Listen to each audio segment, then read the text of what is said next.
Hola, somos el grupo número 3 y en este video les estaremos dando una breve explicación de lo que es y de lo que trata el materialismo histórico. El materialismo histórico es la teoría creada por Marx y Engels en la que nos explican cómo se desarrolla la historia de la sociedad humana. La idea principal de esta teoría es que para poder entender a una sociedad debemos analizar cómo viven las personas, cómo trabajan y cómo obtienen lo necesario para vivir. En la forma que ellos lo hacen, esta teoría nos afirma que las condiciones materiales y las condiciones económicas son la base de la sociedad, en la cual Marx y Engels también nos hablan que hay dos tipos.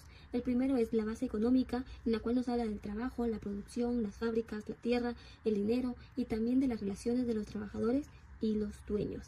La segunda es la superestructura, donde se encuentran las leyes, el Estado, la educación, la religión, la cultura y las ideas. Un ejemplo, por ejemplo, las sociedades agrícolas, las leyes y las costumbres giran alrededor de la tierra, y en la sociedad industrial todo gira alrededor de las fábricas y de los trabajadores asalariados.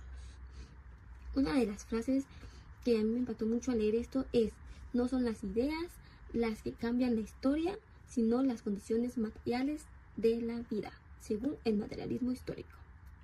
También estamos hablando de las bibliografías de los principales autores del materialismo histórico, que uno de ellos es Karl Marx, que fue un filósofo y economista alemán nacido en 1818, el cual estudió el capitalismo y nos explica que existen clases sociales como la burguesía, que son los dueños de las fábricas y empresas, los proletariados, que son los trabajadores que venden su fuerza de trabajo. Uno de los ejemplos es que la empresa se queda con la mayor parte de la ganancia del trabajo que hacen los empleados. Marx llama esto conflicto de lucha de clases. El otro autor principal también es Friedrich Engels, en el cual él observó directamente la vida de los obreros en una fábrica inglesa, en la cual denunció sus mayores condiciones de trabajo, en la cual él estuvo presente en largas horas de jornada, en bajos salarios, en la cual eso lo llevó a forzar sus ideas sobre la explotación laboral. Engels también escribió una de las obras que se llama El origen de la familia, la propiedad privada y el Estado. En la parte de escribir también ayudó a Marx económicamente y publicó sus obras después de su muerte. Dice, hablando de los autores principales, también mencionamos algunas de sus obras. Algunas de las de Marx fueron El Capital, que fue publicada en 1867, también Trabajo Asalariado y Capital, que fue en 1845, y también la crítica del programa Gotha, que fue en 1875. Otras de las obras de Engels fueron Anti-Düring, que fue en 1878. Otra fue La situación de la clase obrera en Inglaterra, que fue en 1845. Y la otra es El origen de la familia, la propiedad privada y el Estado, que fue en 1884. Una de las obras que ellos también escribieron juntos fue La ideología alemana, que fue en 1932, que fue publicada. Y también está Manifiesto del Partido Comunista, que fue en 1848. La teoría del materialismo histórico. Europa surge a mediados del siglo XIX, ya que por estas épocas Europa estaba viviendo una gran revolución industrial.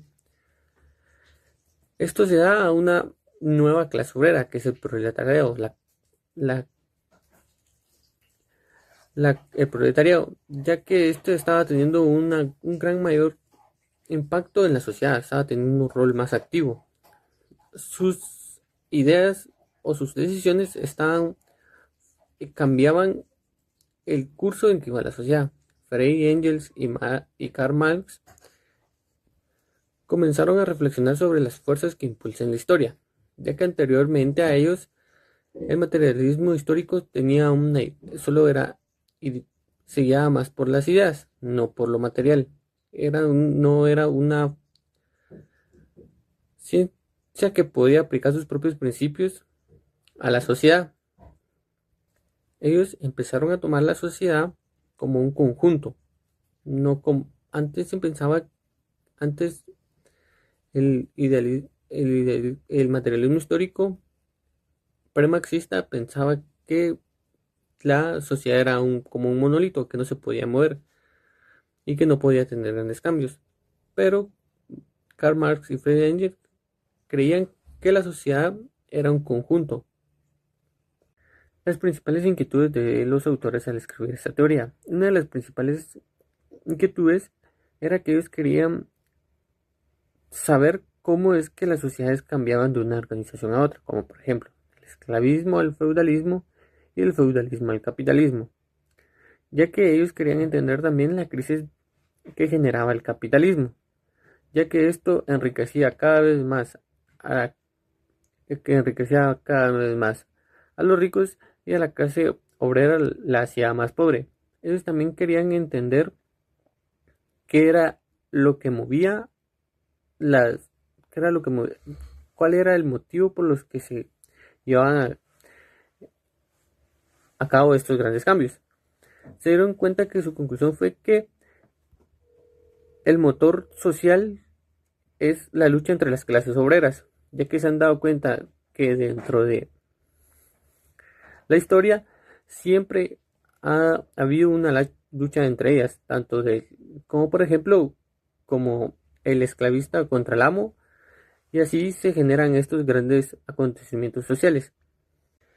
El objeto de estudio del materialismo histórico es entonces la manera en que las sociedades producen y se organizan. Analiza la relación entre la base económica y la superestructura. La base económica incluye el trabajo, la producción y la propiedad de los medios de producción. La superestructura abarca tanto política, leyes, la cultura y la religión. Según esta teoría, explican cómo la base económica afecta a la superestructura. Cuando cambian las formas de producción, también las ideas, las instituciones y las costumbres, como por ejemplo en la Edad Media, donde el trabajo estaba en el trabajo de la tierra, la economía estaba basada en el trabajo de la tierra, de los siervos. Eso dio lugar a una superestructura feudal, con reyes, nobles y una iglesia poderosa. Con el desarrollo de la sociedad y del comercio y de la industria, en esa base surgió el capitalismo. Aquí podemos ver cómo las formas de producción cambian a la sociedad. El materialismo como ciencia estudia las leyes más generales y las fuerzas motrices del funcionamiento del desarrollo de la sociedad en su conjunto. Para esto se apoya del método científico, que es la manera científica de descubrir las causas que generan los fenómenos sociales. Las características que debe seguir el método científico son las siguientes. Primero, debe ser riguroso el científico o investigador que vaya a hacer este proceso, porque debe seguir en orden todos los pasos del método. También tiene que ser muy objetivo, tiene que basarse en hechos concretos y comprobables y no dejarse llevar por creencias, deseos u opiniones personales o ajenas. Debe ser racional, utiliza la razón para realizar las deducciones y tiene que basarse en la lógica. Esta también tiene que ser verificable, ya que la hipótesis propuesta debe ser aplicada y comprobada posteriormente. Tenemos 4 niveles de conocimientos: el cotidiano, el empírico, el precientífico y el científico. El conocimiento cotidiano se basa en la percepción individual y en lo que el hombre cree que motiva sus actos desde su propia conciencia. Se queda en la superficie de los hechos, es decir, la superestructura, sin alcanzar la cognición de las leyes profundas que realmente mueven a la sociedad. Por ejemplo, la inflación. Hay un aumento en el pan y la persona se da cuenta de que los precios han incrementado, pero no sabe por qué. Simplemente se queda en el hecho de que el panadero le subió los precios, que es un ambicioso y tiene que ajustar su presupuesto a las nuevas tarifas del pan, pero no se pone a pensar ni investigar las causas macroeconómicas que generaron este aumento en los precios del pan. El conocimiento empírico es aquel que se obtiene a través de la observación directa, la experiencia, la práctica y la interacción con los fenómenos económicos sociales de la vida cotidiana. Por ejemplo, un vendedor local que tiene una tienda de productos varios. Él sabe perfectamente qué productos se venden en ciertas temporadas del año, basándose en su experiencia en ese recorrido de años que ha tenido su puesto. Por ejemplo, en el mes de enero, él sabe que tiene que tener surtido productos escolares, cuadernos, mochilas, estuches, porque sabe que se van a vender en esa época del año. Entre marzo y abril, él sabe que va a tener productos de verano porque viene el verano precisamente, el tema de la Semana Santa, lentes de sol, infladores, etc.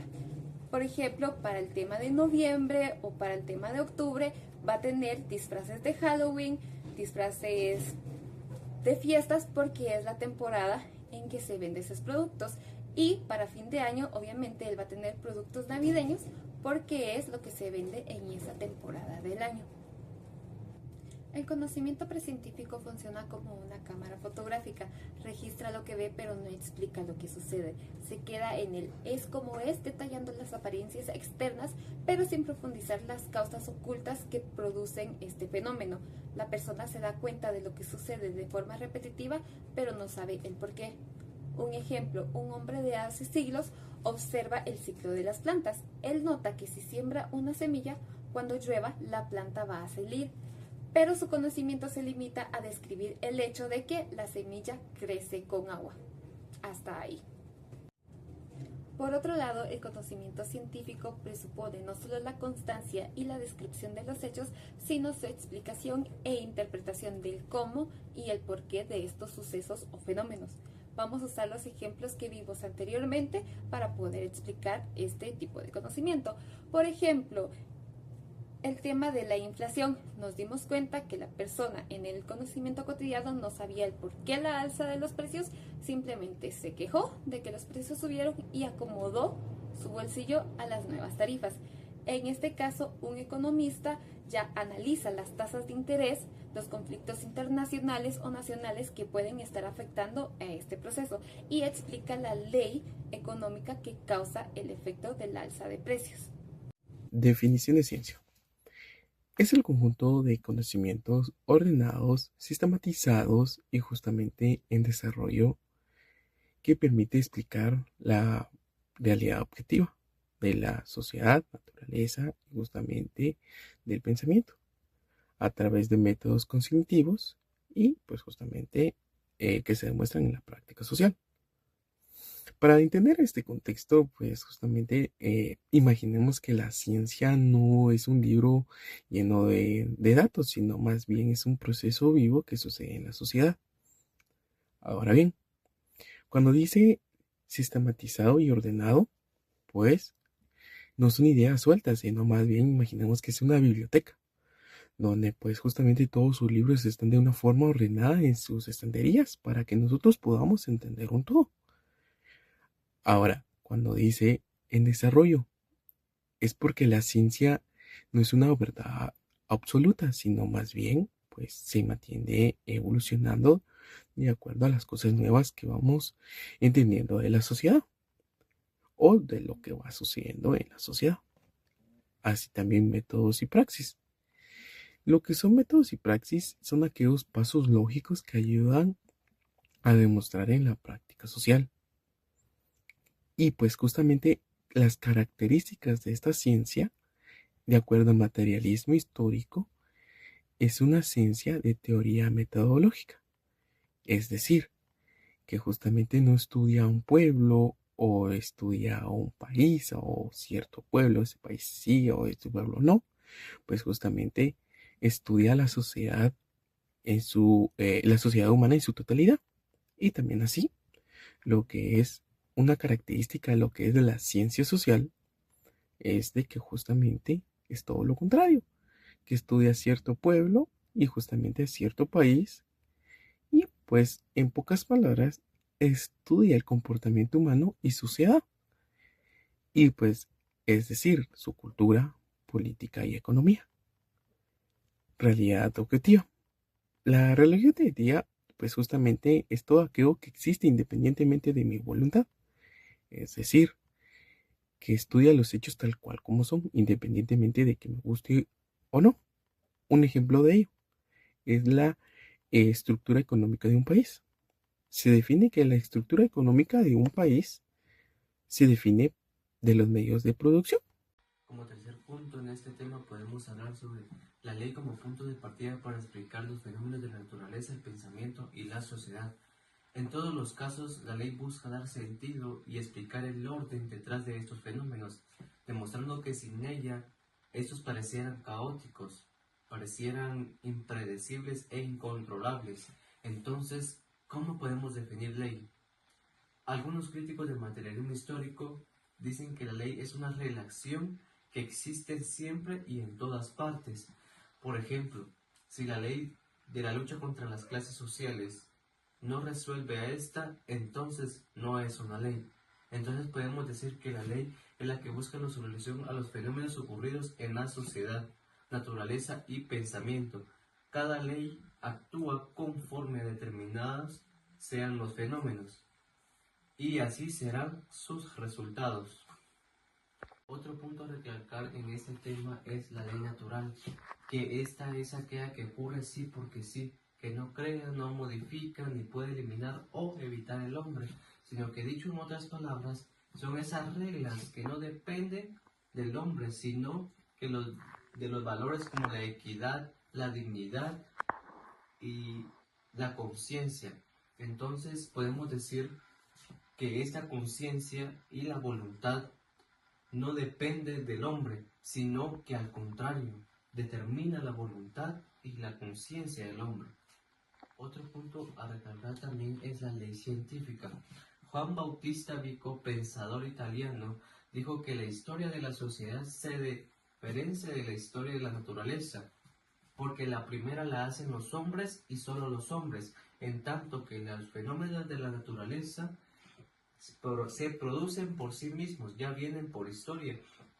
Esto quiere decir que la ley científica son aquellas leyes ya descubiertas por el hombre, que no se crearon por naturaleza, sino por razonamiento y pensamiento humano. Esta ley puede cambiar al hombre, ya que de él fue creada. Otro punto a mencionar también es la ley sociohistórica. Estas leyes son más de objetivo general, son las que se imponen inexorablemente mediante la actividad de los seres humanos, estudiando la historia, estudiando toda la historia de la sociedad y de la naturaleza. Esto quiere decir que el conocimiento de estas leyes históricas son esas leyes objetivas del desarrollo social y natural. Estas leyes, lejos de liberar al hombre de toda actividad, requiere sino más todo lo contrario, una intensa labor constante de su realización. Un ejemplo claro podemos ver a Karl Marx y a Federico Engels en su investigación en el materialismo histórico. O sea, lo vinieron investigando desde mucho tiempo atrás, y esto es lo que explica esta ley, investigar más allá de lo que hoy en día se vive. Hola, mi nombre es María Michelle Hernández Zapeta y el día de hoy voy a estar hablando sobre el tema la ley como punto de partida para explicar los fenómenos de la naturaleza, el pensamiento y la sociedad, por lo cual debemos saber que cada etapa de la historia surge porque las fuerzas productivas entran en conflicto con las formas de organización existentes, impulsando transformaciones en la superestructura, es decir, en la política e instituciones. Es por eso que decimos que la ley es el punto de partida para comprender que la naturaleza, el pensamiento y la sociedad están sujetos a un orden histórico concreto, enfocándose en tres aspectos fundamentales: en la objetividad de la ley general y la ley particular. La objetividad de la ley en el materialismo histórico significa que las leyes que explican los procesos sociales existen y actúan independientemente de la voluntad humana, que no son inventadas ni modificables por deseos individuales. Por ejemplo, la lucha de clases. La lucha de clases es un conflicto entre distintos grupos sociales que se manifiesta en diferentes modos de producción, por ejemplo, en el esclavismo, feudalismo y capitalismo, impulsando la historia y las transformaciones de la sociedad, independientemente si los individuos lo desean o no. La siguiente es la ley general, que expresa las regularidades universales y necesarias del desarrollo social, enfocándose en todo el proceso histórico en su conjunto. No se limita a un hecho aislado ni a un caso en específico, sino que señala un patrón común que guía la evolución de la sociedad. Por ejemplo, cuando las fuerzas productivas ya no corresponden con las relaciones de producción, produce una contradicción que provoca un cambio social y la historia avanza porque esas tensiones obligan a transformar la sociedad. Y por último, la ley particular, que la ley particular en el materialismo histórico se manifiesta en momentos históricos concretos, es decir, que explica un caso en específico de transformación social enfocándose en una sola etapa histórica, mostrando cómo esa contradicción se manifestó en ese momento específico. Por ejemplo, podemos decir en el esclavismo, feudalismo y capitalismo, que pasó solo una vez y que esta ley particular cambia en cada etapa histórica. Peculiaridades y dificultades del estudio de la sociedad. El estudio de la sociedad se basa en entender que la naturaleza, el pensamiento humano y la vida social están relacionados entre sí. La naturaleza es muy importante porque nos da los recursos para vivir, como por ejemplo el agua, la tierra, los alimentos. La sociedad transforma la naturaleza mediante el trabajo, como por ejemplo cuando las personas cultivan la tierra, construyen casas o hacen carreteras. Por otro lado, el pensamiento humano surge a partir de la vida en la sociedad y de la historia. Este pensamiento nos ayuda a comprender la realidad y a tomar decisiones. Esta relación no es fija, sino que cambia constantemente. La naturaleza influye en cómo organizar la sociedad y el pensamiento orienta las acciones de las personas. Por eso los fenómenos sociales no se pueden estudiar de forma aislada, ya que siempre dependen de los factores naturales y de las formas de pensar del ser humano. En conclusión, la sociedad es el resultado de la interacción constante entre la naturaleza, el pensamiento y la vida social. Importancia de la generalización para comprender la naturaleza y el pensamiento y la sociedad. En la generalización consiste en observar varios casos y encontrar lo que tienen en común. Esto nos ayuda a entender cómo funcionan las cosas y no quedarnos solo con un hecho aislado.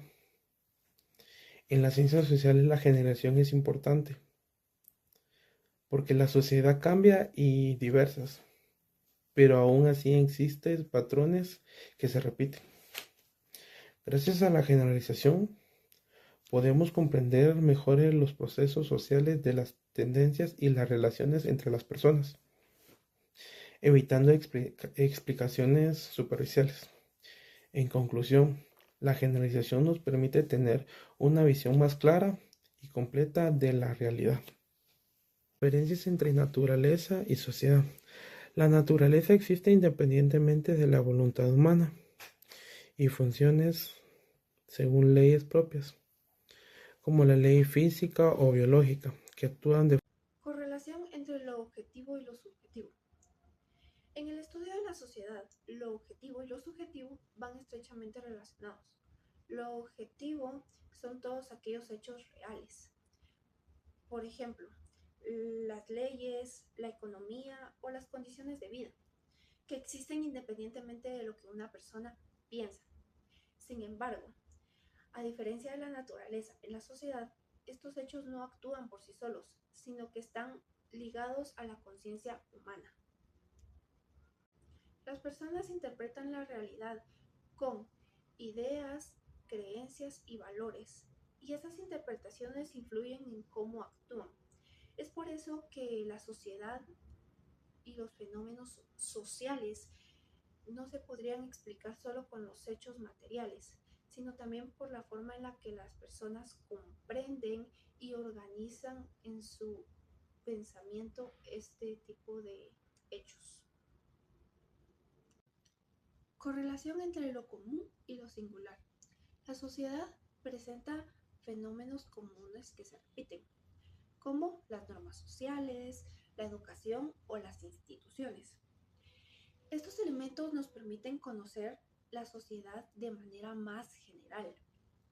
y también nos ayuda a encontrar regularidades en su área de funcionamiento.